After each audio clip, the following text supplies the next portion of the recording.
Hi, everyone. Welcome to our third session of creative coding. I'm here with Douglas, Andrea, and all the first-year students.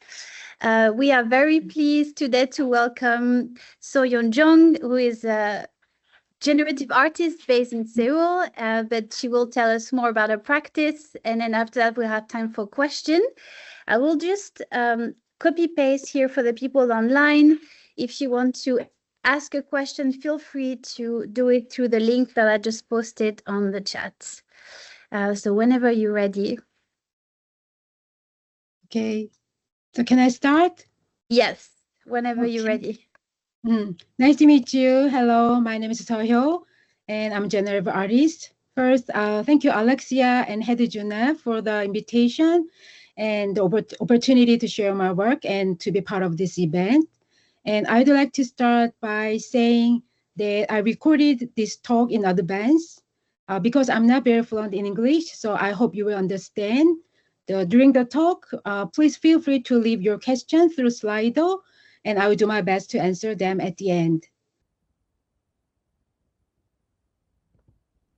Today, I'd like to talk about my journey with the generative art and how I began working with the cities as my canvas. Before working with the generative art, I mainly focused on real-time interaction through installations and performance-based works. I collaborated with musicians to create real-time audiovisual performances. And also, I've created site-specific works that respond to the local context. This is the shape of water created using projection mapping for Water Art Festival in Japan. I imagined the water from the nearby large lake flowing into the gallery and thought of creating a sculpture made of water. I also created installations that connect everyday objects with narrative possibilities. When you place a snow white object on the table, a shadow animation plays out based on its position, but with stories that are very different from the original fairy tale. For example, the hunter might kill the princess,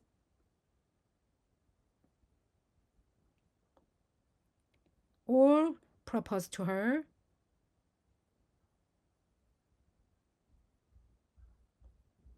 or the dwarfs might even hand her over to the queen. The work explores alternative storylines, parallel worlds that might have existed.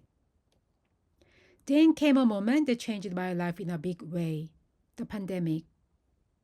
I've always been a bit of a warrior, and during that uncertain time, I needed something to ground me, something to do each day to ease my anxiety. So I decided to make example sketches for my students. Simple generative pieces, just one each day. And I started uploading them to Instagram every day. The first day, Jack, a legend in the creative coding world, left me a message, dig it. So I asked him, how can you make those beautiful sketches every day? He told me, just try to change something every day. That simple advice became an important starting point for my daily practice. These days, I've only been uploading results from my exhibitions, and I haven't been posting new works on a daily basis, but that practice has continued until now. Let me share a little story. In the very early days of daily coding, while I was uploading work every day, I had to go to the hospital for surgery. But I really wanted to keep up the daily post, so I made 4 pieces in advance and scheduled everything before I went in. Then, my discharge was delayed by one day. I didn't have my computer, so I couldn't post the 5th piece. But I didn't want to break the streak, so I created a drawing algorithm using just a notebook and a pen. The next day, when I got home, I recreated it on the computer and posted it properly. Now, I'd like to introduce my current work, which uses urban screens as a canvas. I often describe myself not as someone who creates images, but as someone who creates the possibility for images to emerge by designing systems and rules. I use 2 main approaches to animate the forms in my work. One is using regularly changing numbers to create animations where the rules are clearly visible. But the method I use most often is polling noise. Unlike typical random noise, so on the right side, polling noise creates smooth, flowing changes that feel more natural, almost like patterns in nature. Because of this, many people who see my work say it feels relaxing or that it reminds them of nature. By mapping pollen noise to different properties based on position, I create dynamic and organic movements. On the left side, noise controls how many copies are stacked vertically. On the right, each point's position is shifted with the noise. And when connected, it creates a visually rich mural pattern. On the left, noise controls brightness and the position of the rectangles. On the right, it controls the angle of the lines. Noise changes the shape of each position in the left one, and in the right one, it controls the position and the curviness of the lines.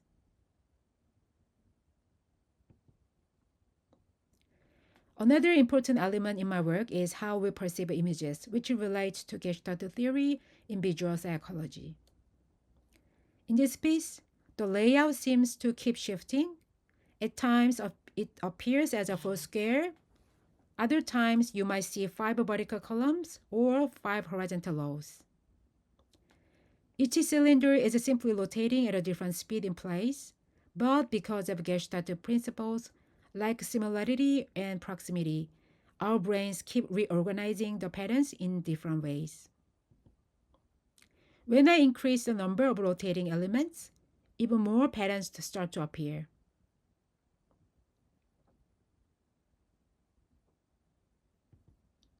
In the first one, I'm only changing the aspect ratio and the size of rectangles, but it looks as if the shape is moving horizontally. In the second one, I'm adjusting the ratio and repetition of the rectangles, so the overall pattern keeps shifting continuously. Sometimes I start a project with a clear image in mind, but more often, I build a set of rules first and then observe what kind of images those rules can generate. Let me share you a video that explains my idea.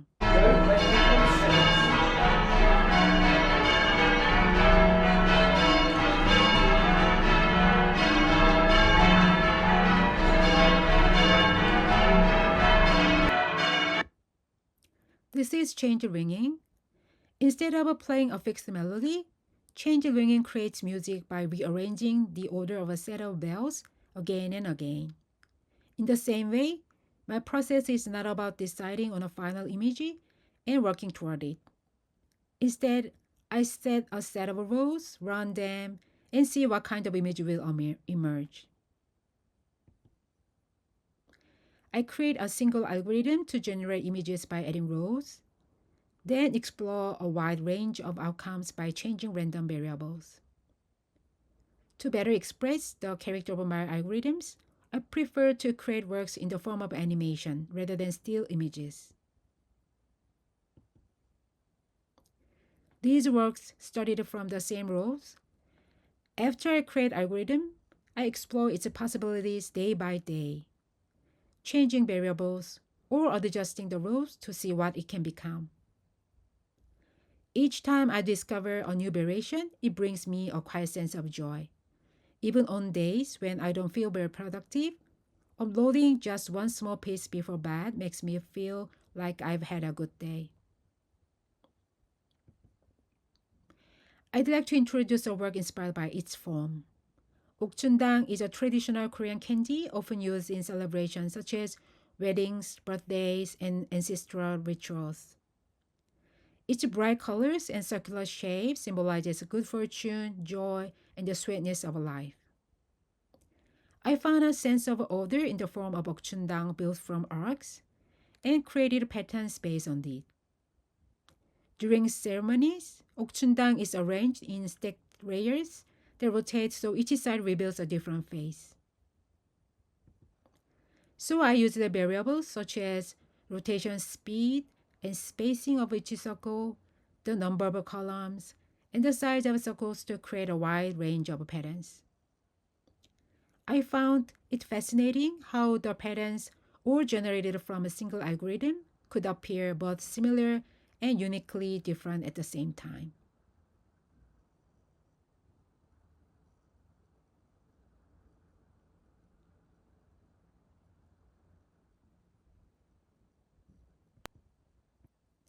And a new version of this work is currently presented in Seoul as a gallery piece.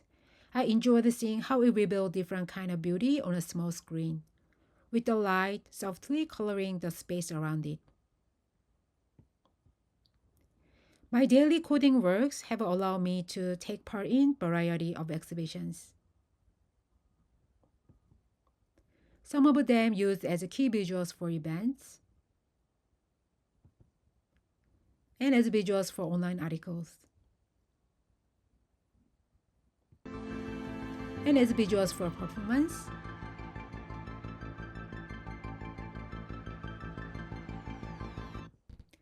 Some pieces have also been adapted into wearable art.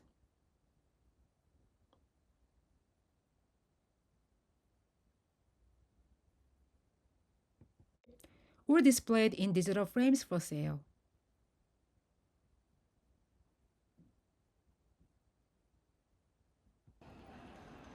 But my main focus has been on working with urban screens.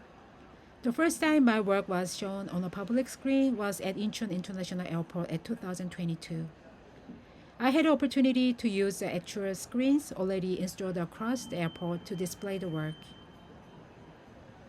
I chose to show my series called Redraw with Code. In these works, I borrowed color palettes from famous paintings and used the simple shapes, circles and bars, to reconstruct them. Up close, you see only moving blocks of color, but from a distance, the figure from well-known painting begins to emerge. There was just something playful about that, as if a giant face was quietly watching the small travelers moving through the space. I showed my works using multiple displays across different parts of the airport. The second opportunity came at 10 Square in Singapore, a supercar showroom where the cars move vertically, almost like a giant vending machine. The building features curved large LED screens surrounding the space.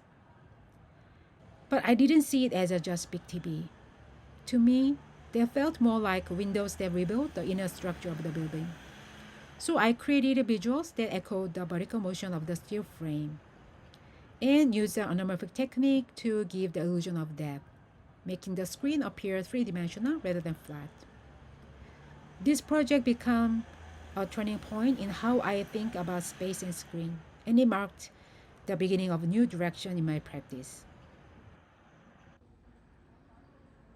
At a museum village in Seoul, the information center building has one entire wall made of LED screens. When I was invited to create a work for this space, one thing stood out to me. There were windows built into the screen, and behind those windows, people were working. So I wanted to create a piece that would resonate with the architecture itself. In one work, I animated tiles around the windows, making them appear as if they were gently moving. And in another, rectangular lines vibrated outward from the window frames. This work was also shown again this year on one of the largest screens in Seoul.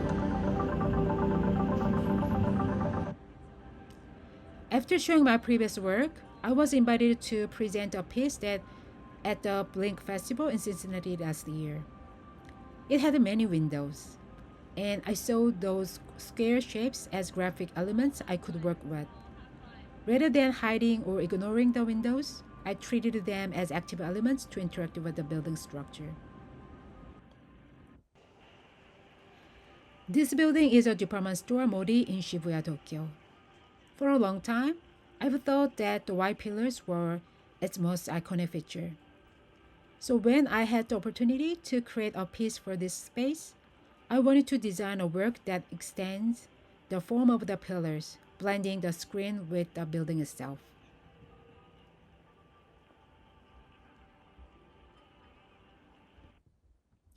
This is a digital totem pole for Miyashita Park.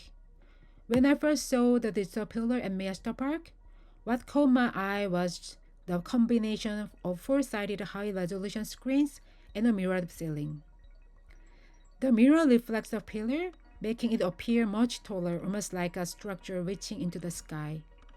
The fact that this commercial space is called a park reminded me of Stanley Park in Vancouver and its towering totem poles.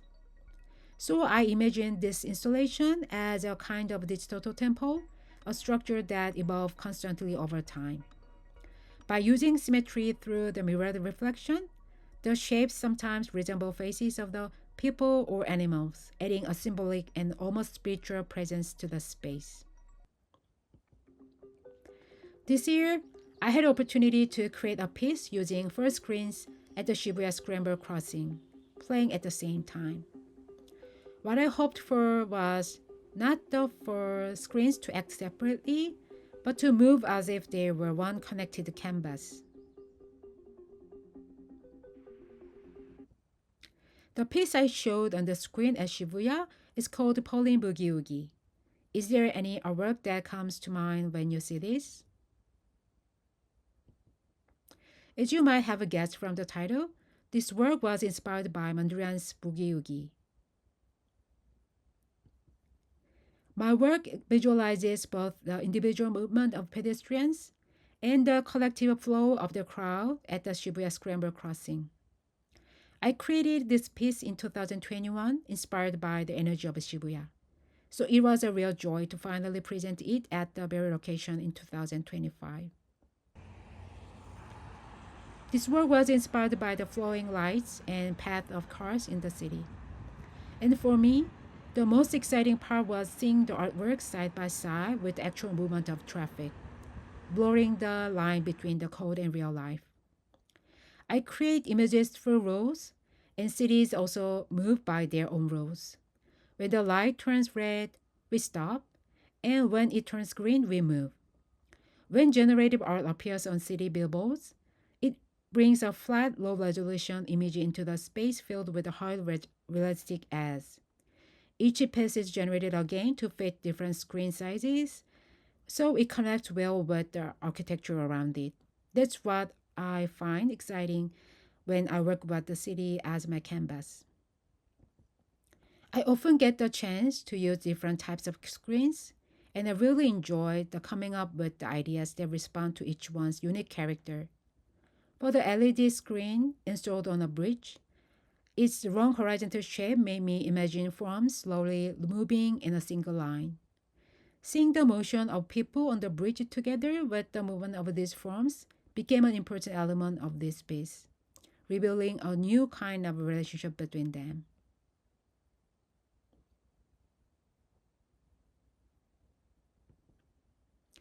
There are more and more screens in all kinds of shapes, and for me, being aware of those forms and creating work in response to them is both exciting and deeply enjoyable. This year, I've had many opportunities to work with large screens. Sometimes I even get to use several screens at the same time. The photos I received from people the most of this exhibition were of my work appearing on subway screens. Exhibiting through city screens like this brings great joy to me as an artist because it allows the experience of seeing the work to be shared with many more people. You might be wondering what tool I use. I work with a program called Notebox. At first, it was the tool I used for teaching my creative computation class, but during the pandemic, it became one of my main tools for artistic expression. This program was developed by Frederick and Tom at the St. Lucas School of Arts in Antwerp, Belgium.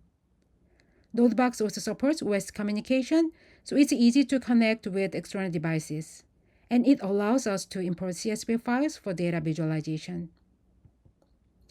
I had the opportunity to create a new work during an artistic residency in Singapore. It was my first time visiting a country near the equator, and I became very interested in its climate, which was so different from Korea's.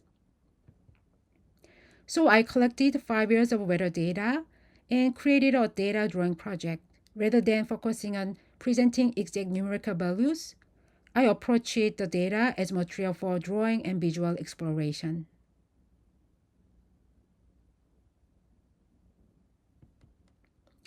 This work visualizes 5 years of rainfall data.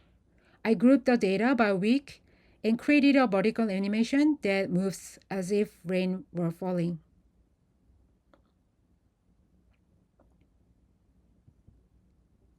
This work used both rainfall and precipitation coverage data.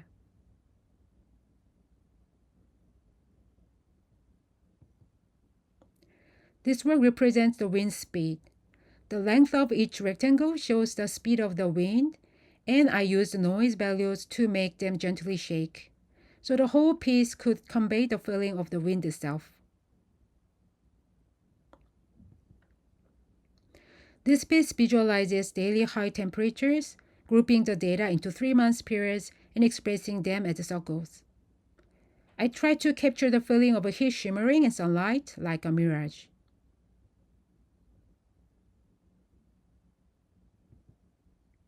Here, the wind speed is shown by the thickness of the lines and the direction by their angle. Since this region is near the equator, I found it interesting that the lines appeared thicker when the wind blew north or south, which gave me a different sense of movement in the data. And this work was presented in the exhibition Seeing the Unseeable in Art Center College of Design Gallery last year. Thank you for listening. I really enjoyed sharing my process and thoughts with you today, and I hope it inspires you to explore your own way of creating through code. Thank you. Great. Thank you so much for sharing. It was very insightful to hear you talk about the relationship between the architecture and your work. Thank you for that. I don't know if there's already any question in the audience. The question's gone up on the... Yes. I think you will see there are questions. Oh, yeah, here you go. That was me. Hi. To test. So most of students are interested in mega interactive things. Are you? Or... I will say yes. Yes. So we have a first question from Peter. Oh, okay. Yeah. Can you see the question? Yes. Okay. So I will read first. How do you overcome that holding your daily sketches so preciously, especially in the age of social media, where we feel the pressure to have a perfect pixel work? Okay, so you mean so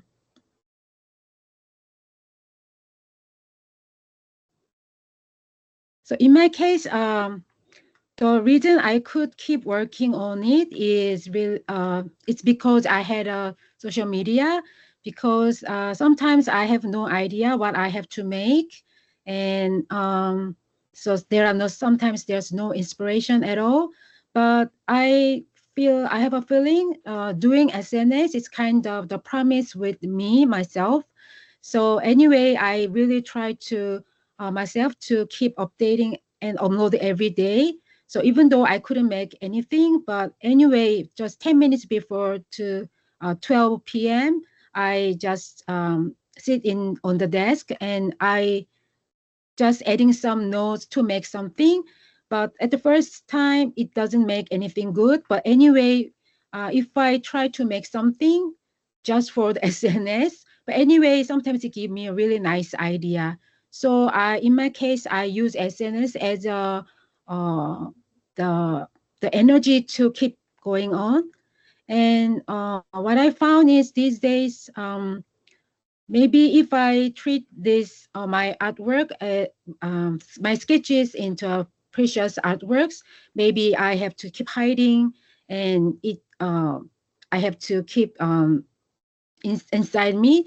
But what I found is, and the reason why I use the urban screen is to share more.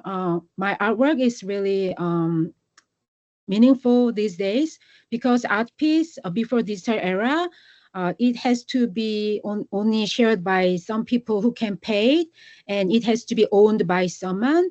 But these days, for in my case, my work is just Instagram. So there's no way we own just by someone. So I think the sharing artwork is really important these days. And if so, maybe students can have a question. If I show everything like that, how I can make money?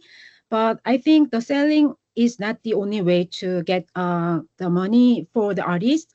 So what I found is the brand or government institution and some company, the pay instead of the audience. So they keep this ecosystem just keeping going on. So artists can make, and some institution can pay, and we can share my work using the urban screens. So this is a very new way of enjoy the art things. So I think the SNS is a very good starting point to let people know the joy of and especially I really get so many questions about how we see these generative art things when what we have to see. So I think through the Instagram, in my case, I can let people know about how generative art is made, and also what we can see and what's the most enjoyable point of these artworks. So I use Instagram as a kind of to let people know about my work more. So I'm not sure this can be the answer or not, but I think about the SNS things like this. Is it okay? Yeah, great. Thank you. It's a wonderful, Yeah, wonderful. thank you. Yeah. Can I ask a question? Yeah. Let's see if there's enough. Oh, So can I answer the second question? How Yes. do you Yes, find go ahead. a new project to work on? How did the process change over the years? Yes, actually, before the generative art, before the pandemic, I made interactive installations and performances. At that time, I loved to work with sound artists or some dancers, choreographers, and some the product designers. But what I found is actually I don't like work with people.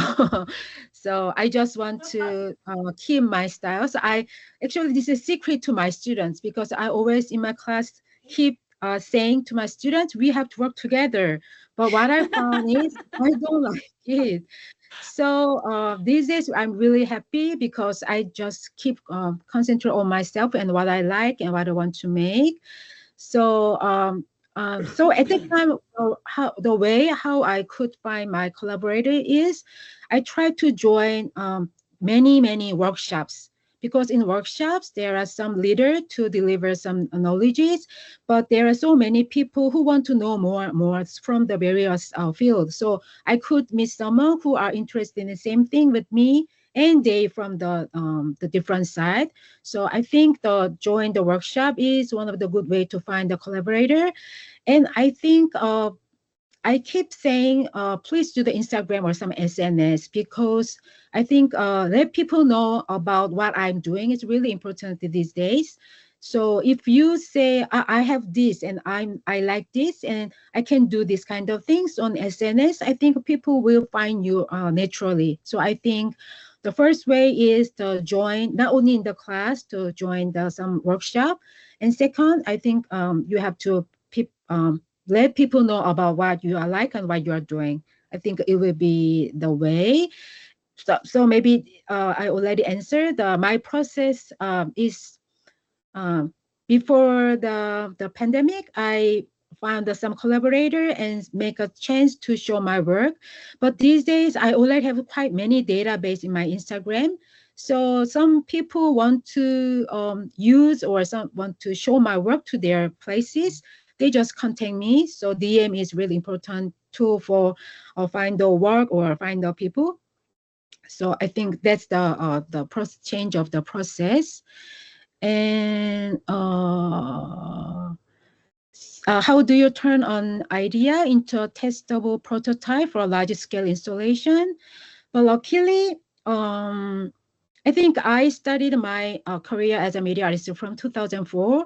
So it's already more than 20 hours. So I think having many experience giving me to imagination. So I already show you the case of the Singapore case. It was my first time to use a three-sided screen. I tried to anamorphic graphic, but actually I'm not good at 3D things. So what I could do it was to take photos, and in Photoshop, I make those curved screens to the flat one and make my animation and play the movie on the screen. So I never tried it. I didn't test, but I just using my imagination, and luckily it worked. So I think sometimes we need a test, but sometimes just try and just make and let's see what's happening. So uh, and also I'd like to tell the students also in Korea, my students also have a fear. They have a failure and to show people really bad things. But I think we don't need to worry about it. If we worry only thinking, we can't get anything. So just do it, and just doing something is really important. So I hope this can be the answer. And I was wondering how you've been developing your career as a creative artist. 네, 네, 한국 분이십니다. 네. So, yeah. I think, so what I can do is I never expected I can do this again, because I studied from 2004, I started my career as a media artist, I told you. And actually 2009, my mom passed away. And also iPhone comes out. So before that, before iPhones, if I use some sensors and camera things in my work, I can be a media artist because I use technologists.